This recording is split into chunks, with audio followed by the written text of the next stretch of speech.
Hello, everyone, and welcome to today's session.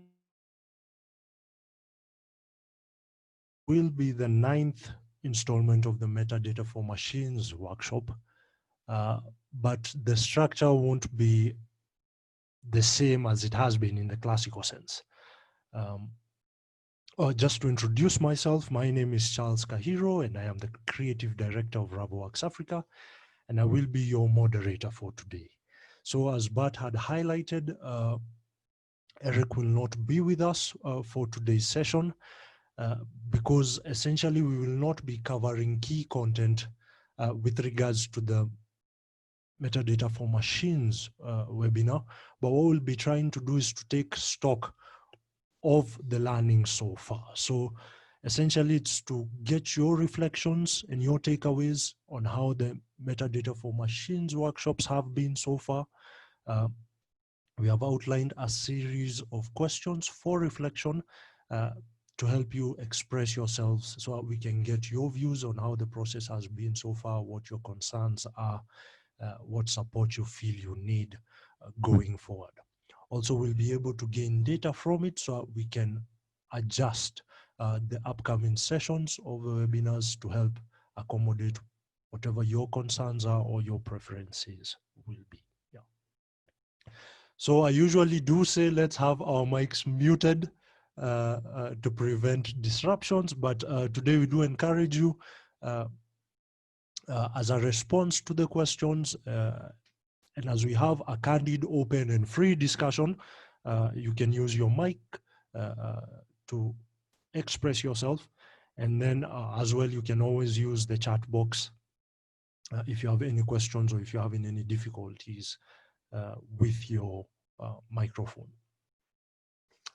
If there are any questions that need to be articulated or anything that you would need the team to handle, specifically, let's say Eric, Bart is here and he'll address some of those questions, and whatever he cannot, he will relay back to Eric. I hope we are together so far. So to start us off, I'll just more or less open the discussion to plenary. We have had multiple M4M webinars. I think this is the 9th. So we've had 8 specific webinars dealing with content specific to the Metadata for Machines workshop. And we would just like your opinions on how you would rate yourself in terms of your understanding so far of the FAIR concept. So have the Metadata for Machines workshops helped you to gain enough content that gives you some level of confidence in terms of your understanding of how the FAIR concept works? By FAIR concept, I mean everything from understanding the FAIR principles down to the application of the FDP technology, how metadata structures work, and what the concept of metadata itself. And it depends on how you want to rate yourself. Do you feel you are an expert in it already, or do you feel you just have a fair understanding of it? And if you do, why do you feel the way you do? So I open it up to the floor. Anyone who feels they can share with us.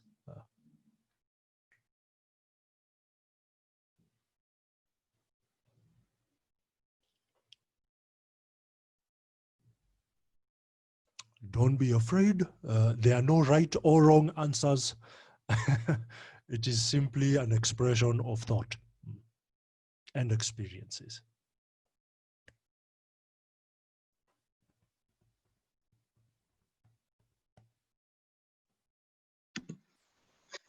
May I go first, Charles? By all means, by all means. Yeah, thank you very much. This is Gatu from Ethiopia. Yes. To begin with the first question, the understanding of FAIR concepts. All in all, the training was very good, and we learned a lot about FAIR principles, the 15 principles, and the 2 categories in the FAIR principle. the metadata, the FDP, and the infrastructure, and the difference between these categories. And we have learned also about the FDP, how to install it, how to deploy it, and some concepts about semantic web technologies also have been, it was very clear to understand it. Plus the discussions going on Slack, WhatsApp, and via email were very engaging. Yep. But we need to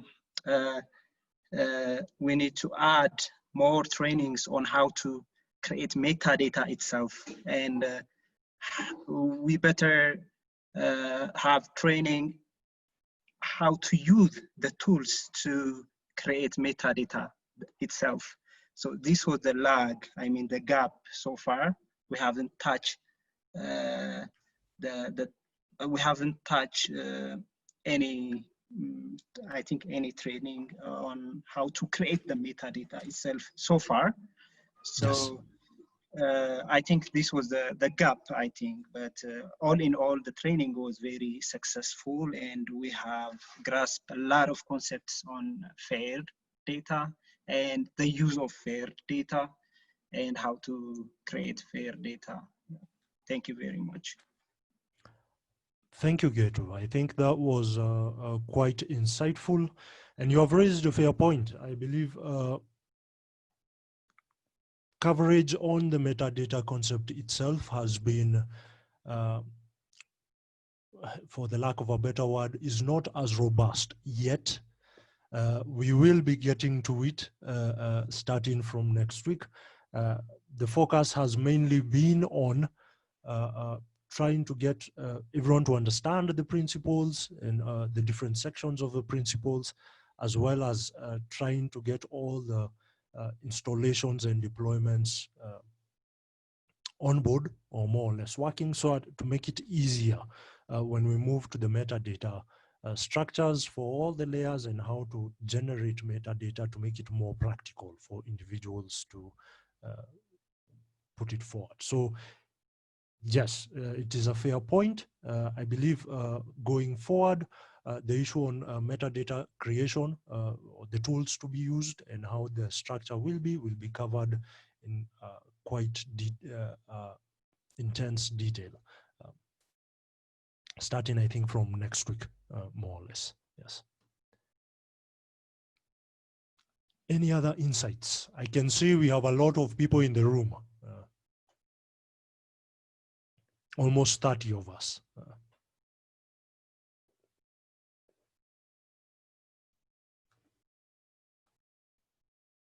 And it's okay to highlight gaps as well.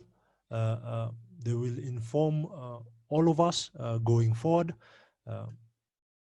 help us reorient how the process will be, because like we said, it's a learning process. I believe the phrase Eric was using was building a ship, building a plane while still trying to fly it. So it's good when we are getting feedback from you guys.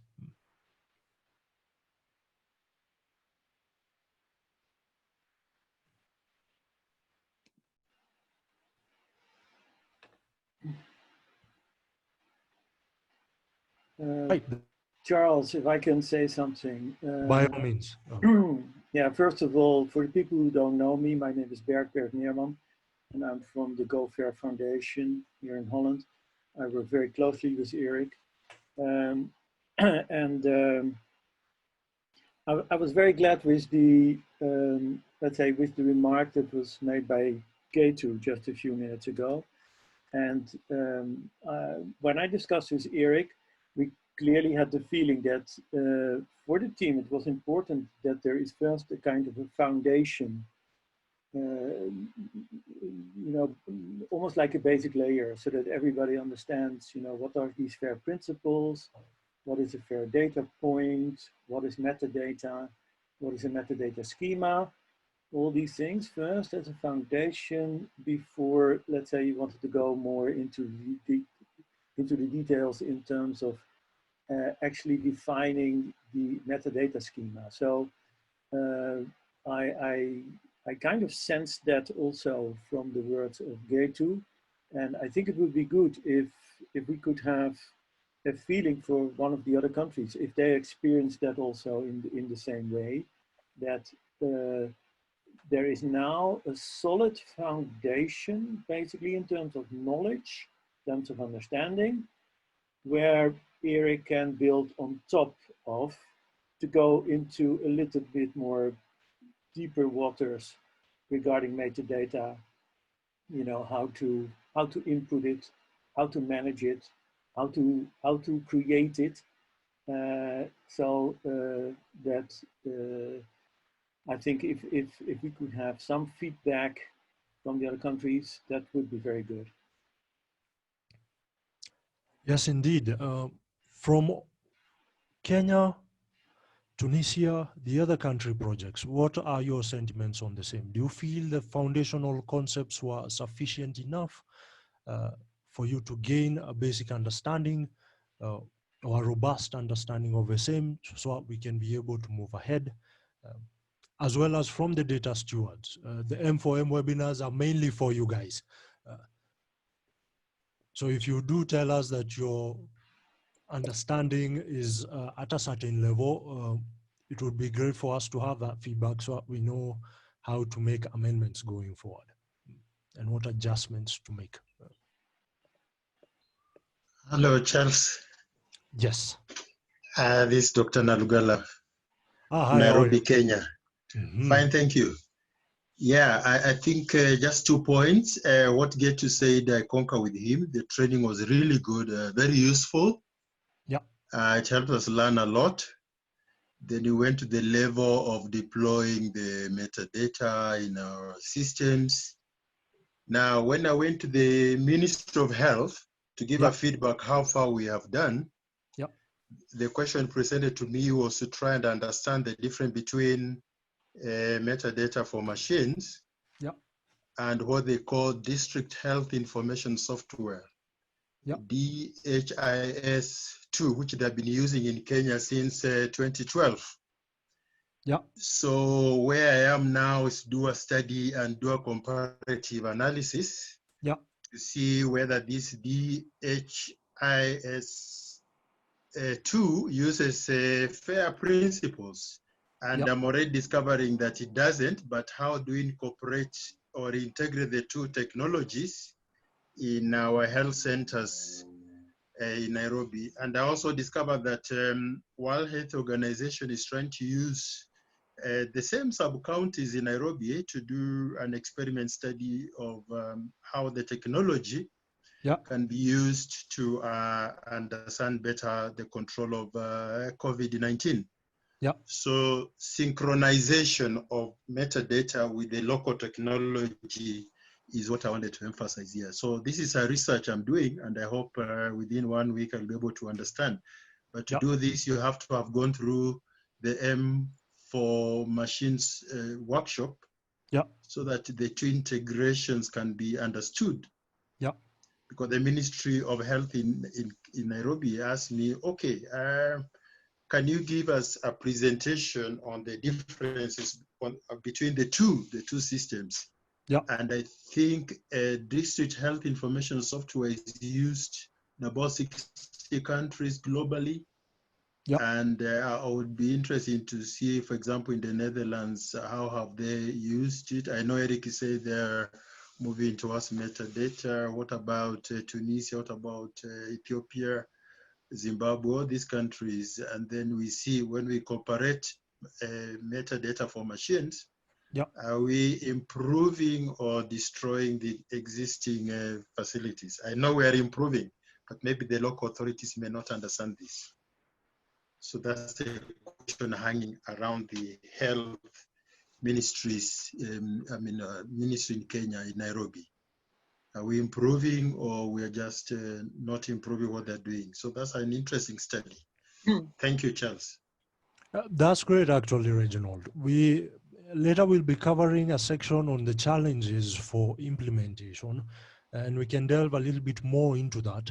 because essentially what you'll be dealing with is the value add for the end user, which in this case would be the health system. So is it a synergistic approach where we are adding value or extending to the, adding extensibility to the systems that are already there? Or is it, are we adding redundancies? And it's essentially getting buy-in from the ministries, which mainly goes to getting them to understand how the technology is applied and how it works and how it betters their current systems or how it advances certain things that they already have. And this one just makes it better. Yeah.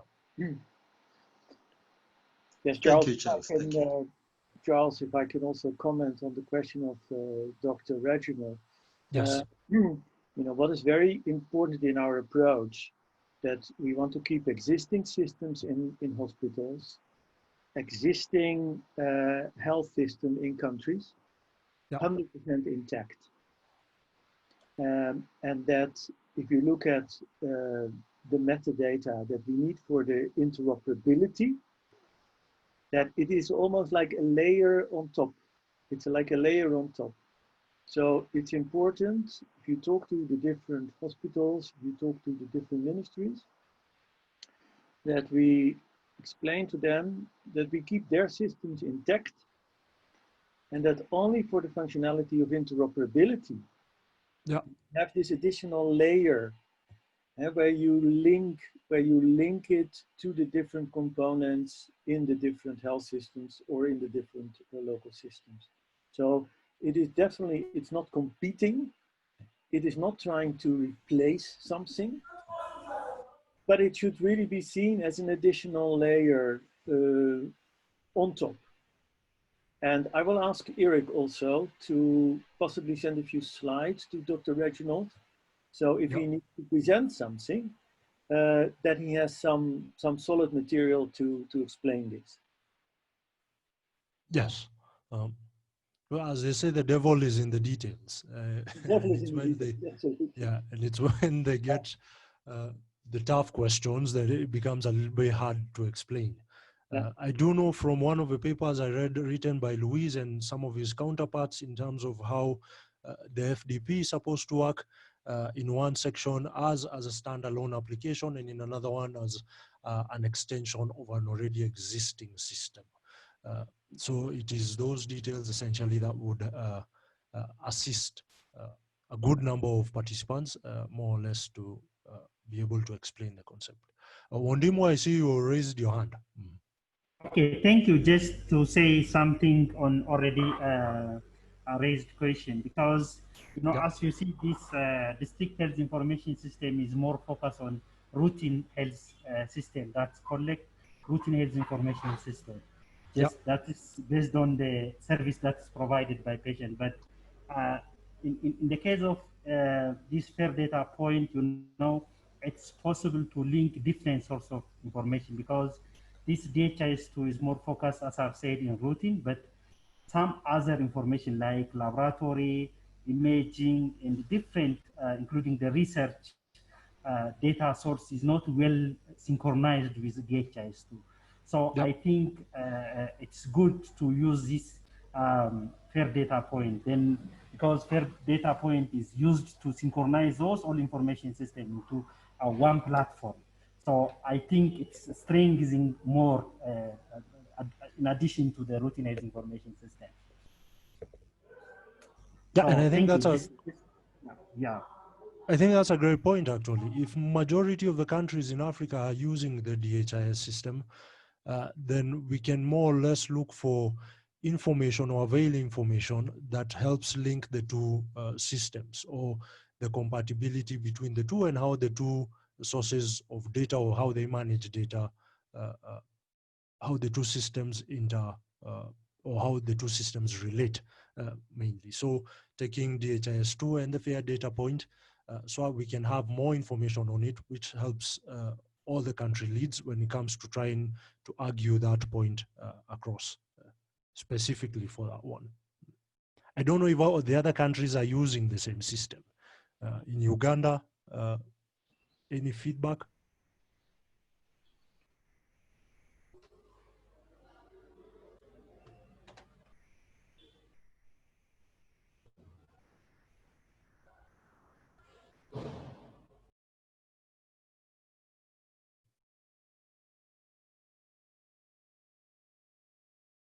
So as we move on to the next question, which was what concepts in the M4M webinars do we feel technically we feel confident about, which feeds also into the next question about needing clarification.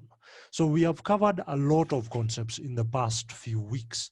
So everything from metadata structure, installations of FDPs and how to configure them, verification of patient case report forms, semantic triples, the concept of linked data, all of these things. So which concepts do we feel we are well versed in, and which ones also do we feel we need clarification on? Maybe now from the data stewards, maybe they can highlight which sections of the content that they really did enjoy learning about, that they feel they are confident in now, and which ones do they feel they still need some more time or more exposure to the content.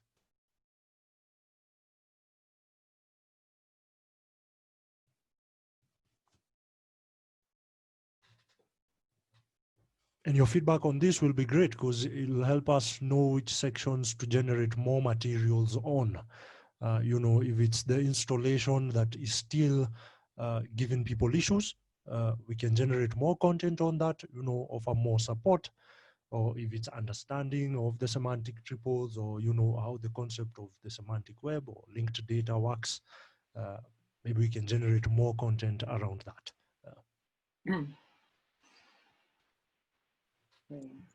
Charles, can I ask a very specific question then?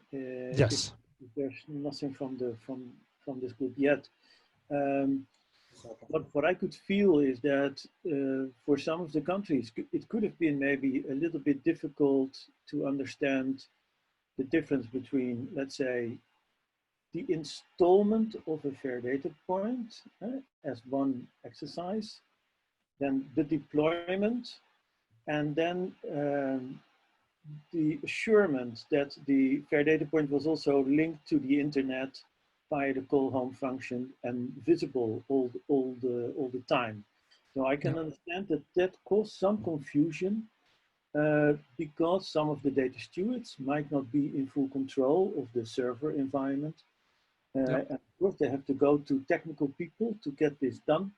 So I would not be surprised if, let's say, there have been some challenges in terms of how do you move from the pure, simple installation of the fair data point, which typically takes about 20, 30 minutes or so, to actually take it to a level where it is installed on a server, which is, 24 hours per day up, and which is visible for all the others through the internet. I can understand that may have been really a challenge in some of the countries. So if somebody wants to share with us some words about that, that would be good, I think.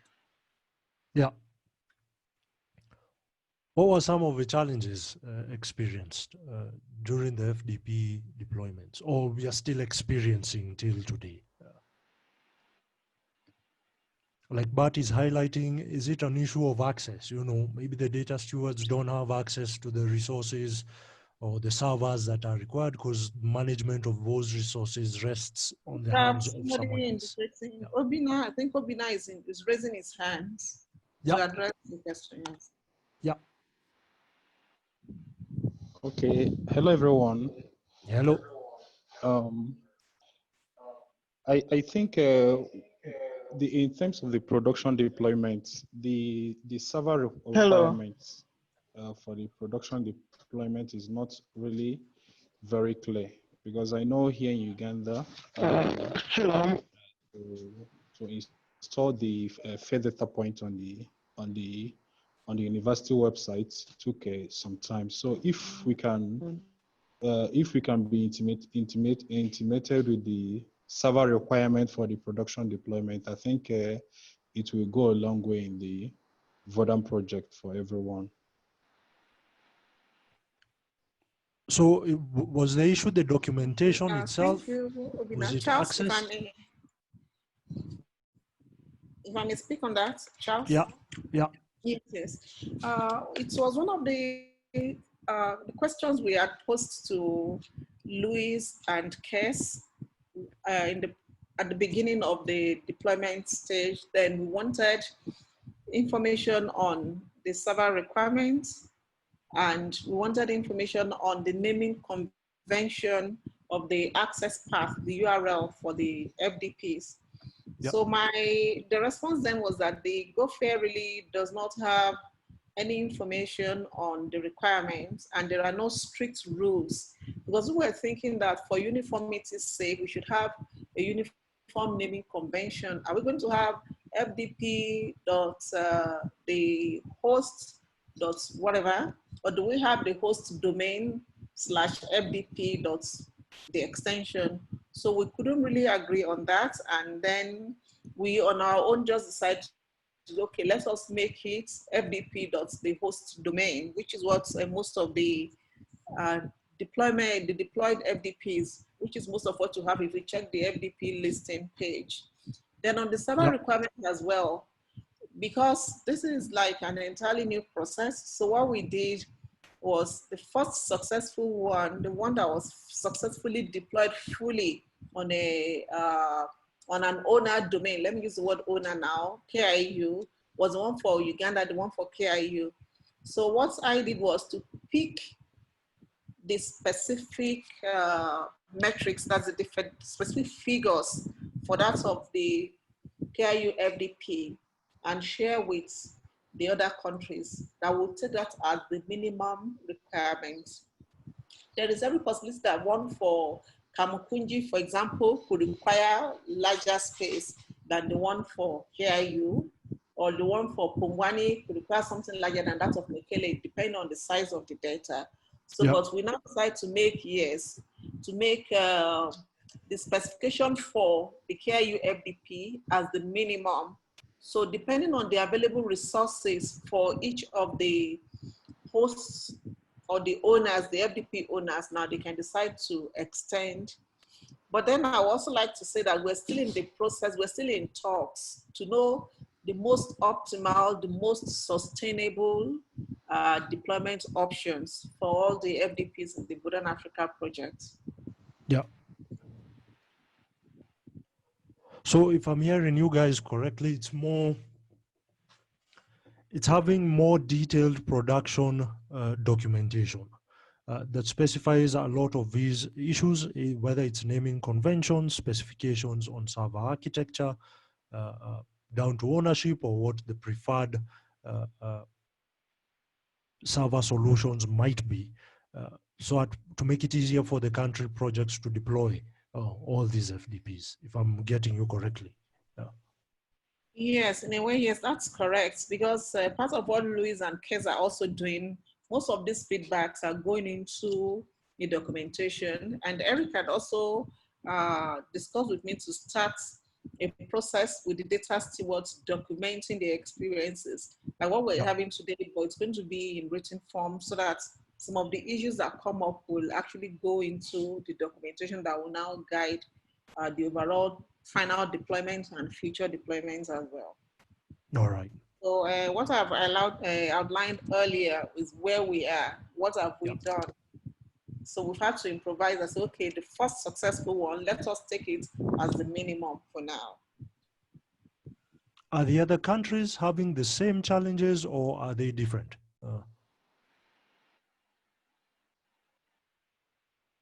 Right now, while we are on the FDP installations and deployments, are the other country programs having similar challenges, or are theirs completely different? Yes, hello Charles, this is Sekinat from Nigeria. Yes, we have the same challenge. The challenge is the same, so. Yeah, Sakina, go ahead. Yes, just confirming that the challenge is the same. Oh, it's the same. So better documentation, essentially. No, documentation and deployment of FDP. Yeah. So essentially more guidelines or more support on how to roll out the production level deployment, so that it's easier for everyone knowing, since we'll all have a baseline on what is required and in terms of architecture, systems, naming, etc. Charles, this is Bert here again. Can I ask Yep. something? I have seen that Louise and Kees have made some videos. Yeah. I've seen three, one really at a high level, one at an intermediate level, and the third one at a very technical level. I just wanted to check if those videos, if they have been helpful, and if it has, let's say, if the different people on the call have seen a value in those videos. So that might be also interesting to see if that really helped. Yeah. How many have actually used the videos from Kees and Louise? I know they've been shared on the Slack platforms as well. I've seen them in some WhatsApp groups. How many have actually used them, and what was the experience with them? Did they make the process easier?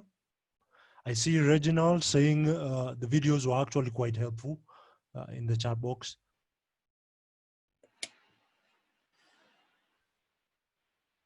Yes, I can confirm that of Reginald, because they were actually having difficulties in Kenya prior to the release of the videos. So it was with the videos that he actually confirmed to me that the videos really helped. So with the videos, yep, he had discussed with Louise, and then with the videos coming up, they were able to at least, complete the local installation of the FDP for Kenya.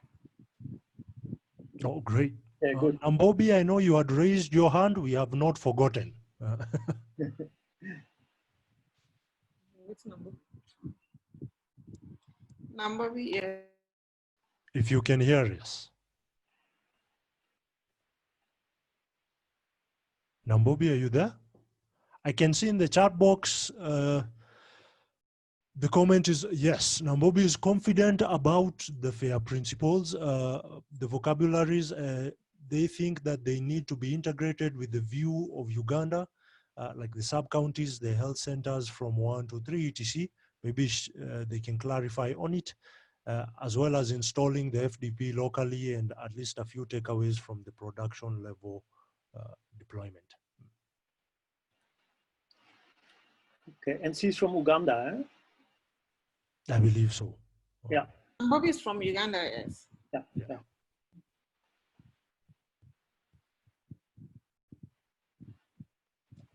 All right. I'm trying to understand his question, because I'm documenting this to share with Eric as well, to see how much of this we can address. So I don't know whether the mic is working so that he can address. May I speak, Charles?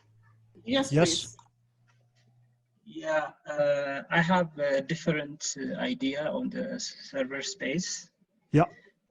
I think it would have been better if the issue, like the server space issue, had been planned since the beginning of the training. I mean, had we have the virtual private server, the training would have gone smoothly on the server issue, because the problems mentioned by Professor Francisca earlier is, I think we are all experiencing that problem. But for example, our status regarding to the server space and subdomain name in our university is just, we have submitted a request letter to the ICT Directorate of our university, and now we are discussing on how about the server space bandwidth or something like that, which are not clear so far from the training. But what we have done is we just gave them the specification anyways, but we are not sure if they are enough or not for the training. So the problem still, there is a lot of problems, like the SSH access privilege because the ICT Directorate are not allowing us to access the SSH access privilege. If we don't have those privileges, we are not going to able to install anything in the server. So there are such problems which are not resolved so far.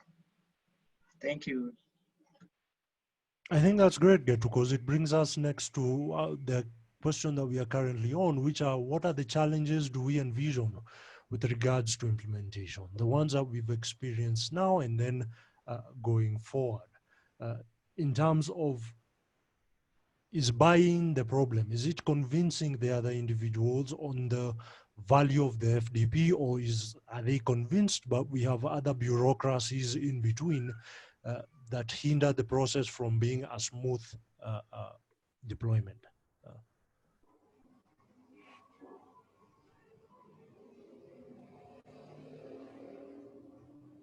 I think Gusite made a point here in the chat.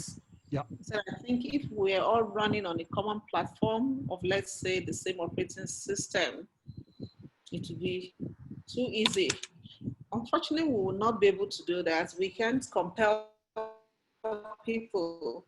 Even every application environment will always support multiple platforms. And the Vodafone project and FAIR is evolving. So most of these challenges and the lessons learned will continue to feed them back as the solutions as feedback into the system. So we're able to get something that will work for everyone. So on the website, for example, we have written manuals for Mac OS deployments. We have one for Windows OS deployments written by two of the data stewards. Mac was developed by Nambobi. The Windows OS was developed by Obina. We have it on the website. Maybe I will also share. NS will be developing the one for Ubuntu. So the different OS platforms, they will learn their own lessons through their own experiences to help people who are also coming into deployment in those different OS. It won't really make much sense, technical sense, for us to restrict people to a specific OS platform. So if they're on this, that means they have to dump their current OS platform and then start off on a new platform. So that's my contribution on that. Then on the implementation challenges, I remember I had mentioned earlier too that as it is, we're still in talks to think of the optimal. We're still going to need the cooperation of the universities and the hospitals. But that will be when we decide on the optimal. But we have given the one for Uganda as the base, so you can increase it as much as you think you're going to need. And of course, accessing it has been an issue because most of the systems admins are worried about us running SSH on the central university domain because of the risk involved. For the case of KIU, it was easy because I'm also directly involved in that. So we just created a sub server. That is the solution we have for now. Is this something we can do for all the other institutions? Are we going to look at the possibility of having premise servers specifically for the Vodafone project? We're in talks to see which will be the optimal and sustainable solution for the deployment finally. And we should come up with something in a matter of a few days. Thank you. Yeah, that's great. I see Mariam has raised her hand. Yes, hi everyone. Hi. So I have a comment. In regards to the operating system, I use Mac, a MacBook Pro. So, but with the server, I used Ubuntu, so I don't think it really matters what machine you're using when it comes to the production deployment part, Because, okay, the droplet bit, what I did, I created a droplet that pointed to the KU server. And I did this using DigitalOcean. So, and then pointed to the KU server because I could not SSH into the, like SSH directly into the KU server. So I hope that's maybe helpful. Maybe everyone could kind of like create a droplet first that could point to the main server, something like that. Yeah. I don't know if anyone has actually used the cloud server solutions by DigitalOcean. But they are pretty straightforward, actually. Yeah, the DigitalOcean is the one used by KIU, so yeah, it was pretty easy. Yeah. Yes, set it up for the FDP. They do make it quite easy enough to deploy small architectures down to very large ones. You scale it as you wish, depending also on your price point. I think they even have a $5 droplet that you can use to test the concept, which makes it a lot easier. And it does a lot of the pre-installations for you with regards to the basic software. So whatever version of Ubuntu or CentOS or even Docker itself that you want to install, they do have some of these packages already on there. So it's a single click when you say you want a droplet with Ubuntu and Docker on it, and then a few minutes later it has already been created, and then you can go through now the steps in the documentation to install your data point. So yes, most as a user, I think we can recommend. We are not restricting, just to be clear, but we can use that as a testing ground for the installation in case you're having some issues. It wouldn't cost as much, and then it would make it easier for you at least to test the concept of a production deployment and see whether it works. And then you just have it point, like Mariam is saying, to the parent domain, which would be your organization's domain or subdomain that they will have given you. That could be a workaround around the access and privilege issues with the various IT departments or whatever IT policies that different organizations have. Charles, would it be an idea to document what you just said and share it with the group? Because I think that that's important info that you actually just told us. Because if that is a good workaround, then it can be shared and can be used by all of us. Yeah. So it becomes easier for individuals just to get that basic server running, and depending on the resources that you need for your data point, maybe for one hospital, they have a lot more data than the other one. Scaling it up is one click away. Just say you need this new storage and they will avail it for you. It's just that it has a continuous pricing component, which I guess would have to be discussed, but it can be a good start off point in the meantime, at least. So yeah, as we were talking, what are the challenges that we envision with implementation? And in this case, it's not just about the FDP deployment, but around other aspects of the whole fair data concepts. So as we try to get the data points up and running, what other challenges do we envision when it comes to trying to get everything up and running? Or even once we have them installed, what challenges or obstacles do we see or foresee for the future?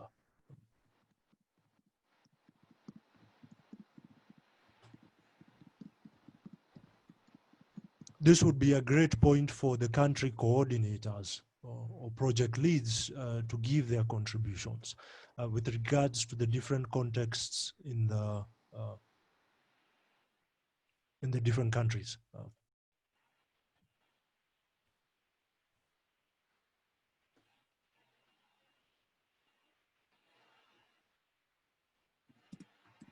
I don't know whether Ethiopia, Nigeria, Kenya, you envision specific challenges beyond the actual technical installations of the FDPs.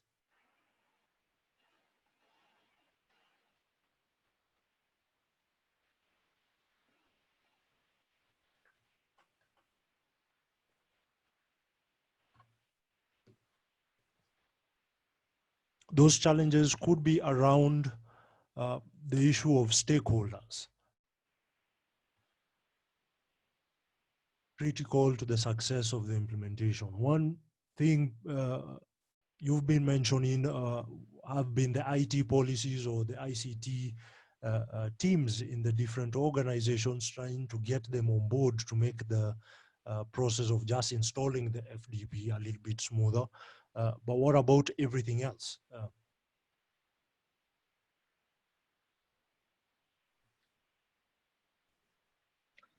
I know Reginald initially was highlighting the different integrations of DHIS and FAIR.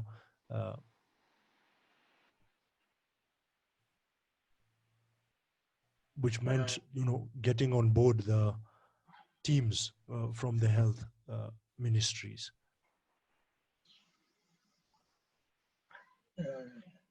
May I speak, Charles? Yes. So the other issue being discussed in our with our stakeholders is the sharing the data. I mean, so here in our case, we believe that the data should not be shared out of our institutions and hospitals, clinics. So last time in our training, Eric raised that data should go to Stanford, and coming back from Stanford, that was a big deal in our discussions. So there is also, I mean, that could create some misunderstanding that among our stakeholders. So there has to be a solution to address those questions about the data sensitivity, data sharing as well. Yeah, this is a very good point, and we talked about it also in earlier sessions. I think for us, it is still very important that the data does not leave the institution, does not leave the country. In the discussion with CEDAR, we said that only for test purposes, maybe you could actually use them, and they could help to turn data into an RDF format, and that is fine if it's only for a tester, so just to see how it works. But for any production environment, I think it's very important that sensitive data stays in the country. CEDAR is also looking at this because they are thinking about, let's say, coming with something that could be deployed locally. And also, as you know, Eric talked about it, we also had the wizard team who was also working on something locally, so that the data does not have to leave the institute, does not have to leave the country. So I think that is still a very important aspect of the whole structure that we've been working on as a team, and we should stick to that. Yeah. I see Nambobi as well did have a comment on interoperability, highlighting given that most of the available data is not machine actionable, does it mean that they will have to deal on past data or just the current data that they have? Maybe he can elaborate on it also in the chat box so we can answer the question, or at least have some better understanding of it.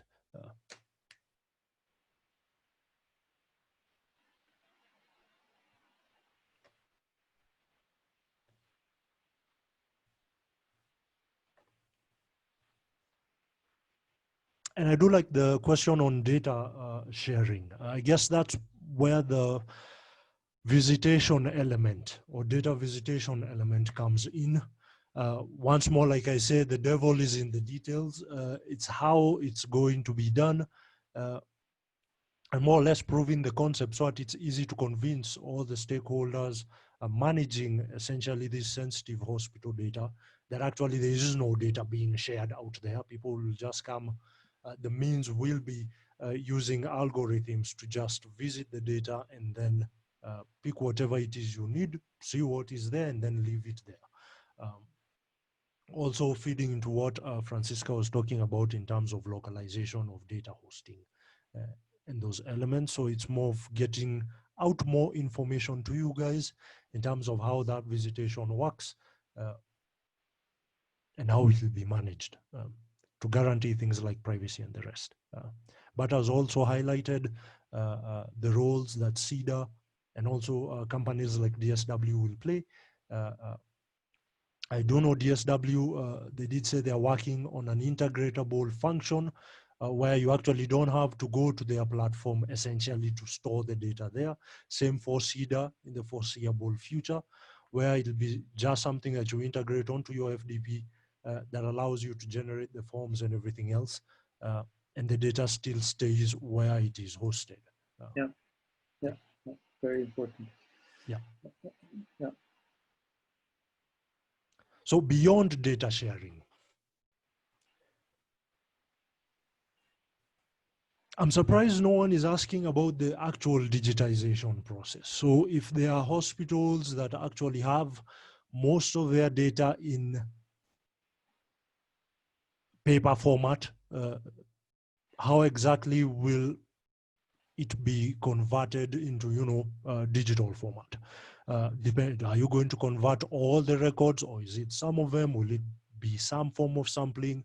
Who's going to do all of this? So I don't know whether the stewards themselves envision this as a challenge, or it's pretty much sorted out, at least on their side.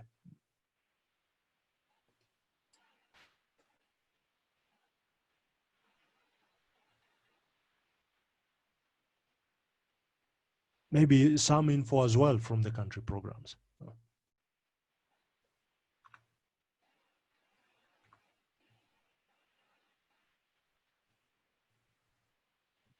If I may respond briefly to that, yeah. I know in the context of the Golden Africa, that is why if you see the data stewardship, the composition, we have people from universities, we have people from the ministries of health, at least that for Uganda, when we have people who are in the hospitals, probably who are staff of ministries of health and also working in the hospitals. Because we identify that in Africa, most of the hospitals, they have their data in the paper form, kind of. Yes. So it is part of the work of the data stewards to digitize. And, we're using for the COVID-19 data, we're using the electronic health reporting form of the WHO. Yep. So which is part of the next steps in this project on how to actually encode the data following the WHO ECRF templates. So I just want to point out that it's what the data stewards in the hospital is part of what they are going to do beyond just installing the FDPs. The utilization of the data is also a core part of their duties as well. Of the country teams, anyway, they can now decide on how they want to go about it. But what we had in mind, that's why for each hospital, in addition to the university cohorts, we also have hospital data stewards so that they can work together in digitizing for the hospitals where they have their data in paper or some other non-digital form. All right. That brings us to one of our final questions is, what do you feel in terms of, you require in terms of additional support? I know we've spoken a lot about the installation of the FAIR data point and getting better documentation, talking about data sharing and, availing more information on how the visitations or the data visitation is going to operate. But what support would you require going forward? Is it more of a skill mapping? Do you guys have the required resources? Do you have the required skill sets with you to do some of these things, or do you need external services or support?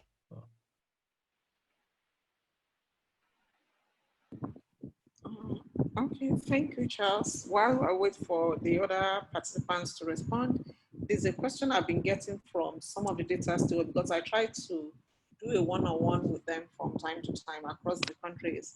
And there has been the question of, okay, now we know the installation process for the FDPs. We're looking forward to the metadata specification and encoding process. What are the skills that we need? So something I want Bert and Eric to help us with is they can provide a set of skills that they require so that those who don't already have those skills could on their own find a way. So we don't experience what we had the first time we started because we didn't really know the skill set that are required for the N4M workshop. And a lot of people were actually lost in the process and lagging behind that we had to go and organize some personal training sessions. I remember the team in Kenya, Aliyah had to organize a webinar on a weekend and everybody was like, oh, so this is what it's all about. So those basic skills, transmit data, wrangling skills, the use of spreadsheets, I'm just speaking hypothetically, what are those skills that data stewards need to have to be able to benefit fully and then understand fully when we go into the next step of the project? Yes. Those are the questions I've been getting. What do we need to know in advance? Do we need any advanced knowledge? Do we need to know knowledge of any operating environment, any working environment? Like we didn't know they were supposed to install Docker. It's an information we should have given them right at the beginning.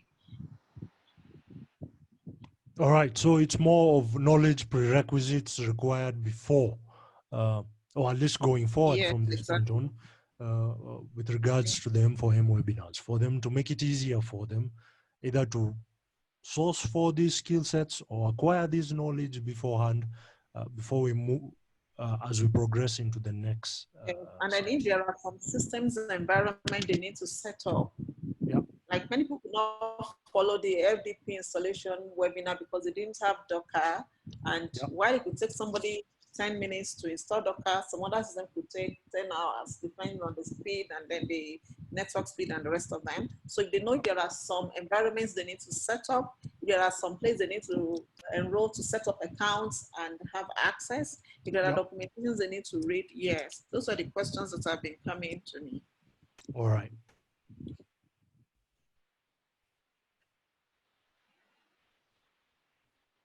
Any other insights?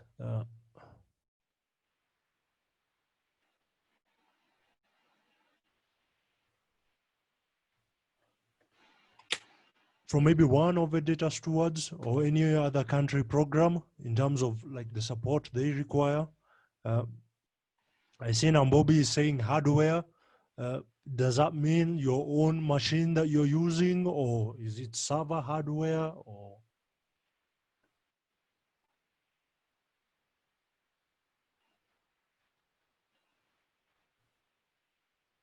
I see Professor Nalugala is talking about a questionnaire on the M4M system.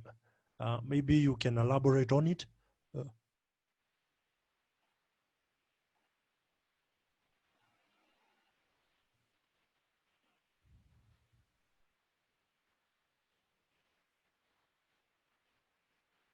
Dr. Reginald.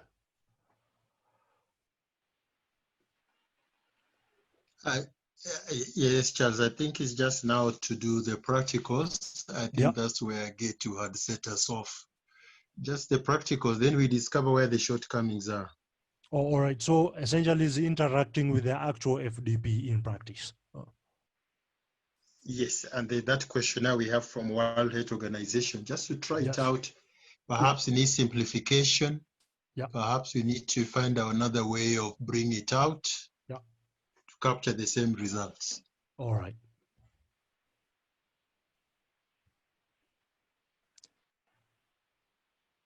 Any other support as we move forward? Before I hand over to Professor Francisca so that she can give us the next steps starting from next week on what the M4M webinars are bound to cover.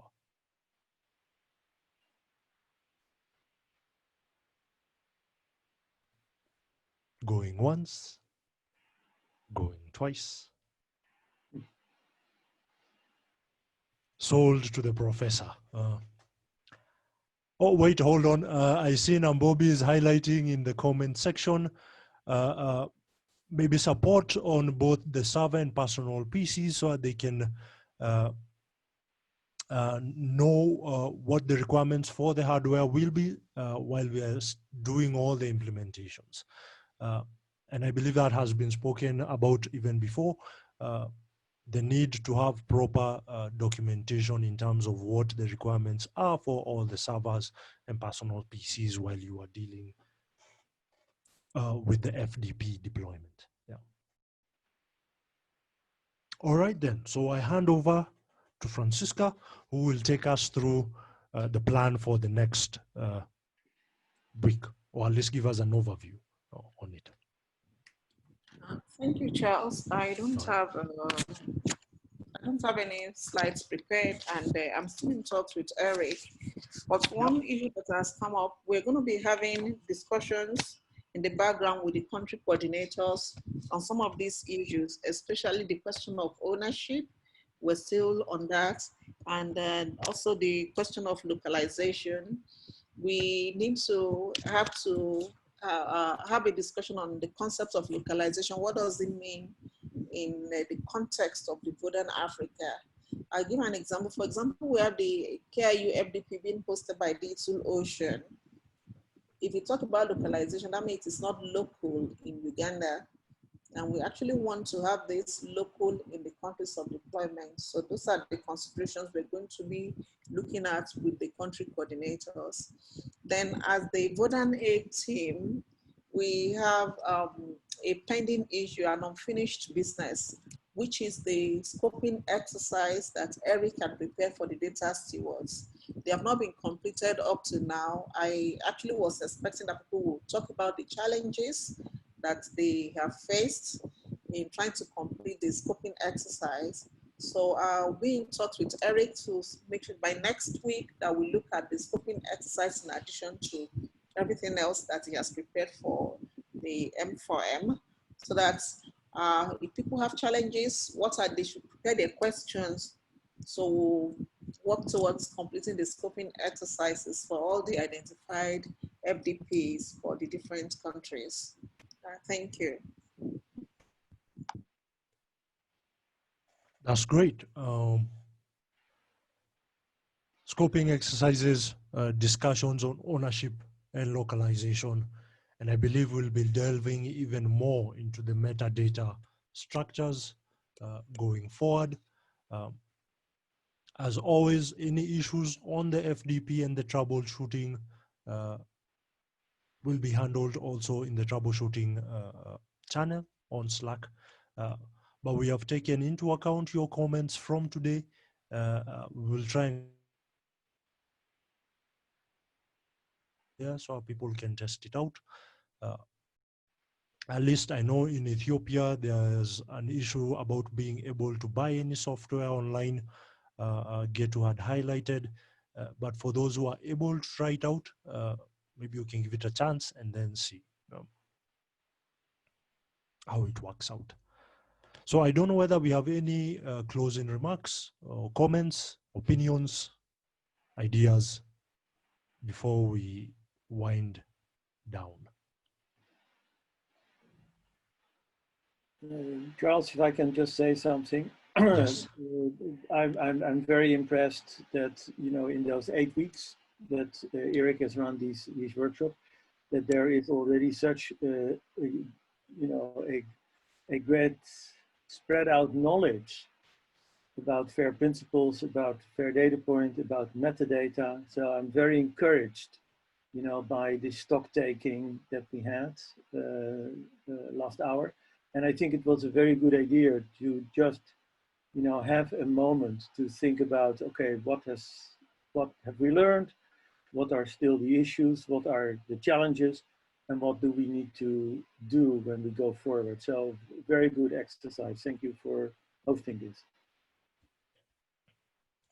You're welcome. All right, I think we have hit, well, we are around 7 minutes over the 1 hour mark. So I would like to take this opportunity to thank everyone for showing up to the webinar. We really appreciate that you took some time to do so. We have recorded this webinar, and I think we will be putting it up for all of those who were unable to attend, or they would like to revisit or review some of the discussions and put into practice some of the answers that were given. Be sure to join us next week for the next installment of the Metadata for Machines workshop. Details on the timings as well as the specific topic will be shared on the various Vodafone Africa comms channels, whether it be the Slack channels or the WhatsApp groups. Thank you for attending once again, and we will see you next time. Perfect. Thank you, everybody. Have a nice afternoon. Thank you, everyone. See you next week. Thank you.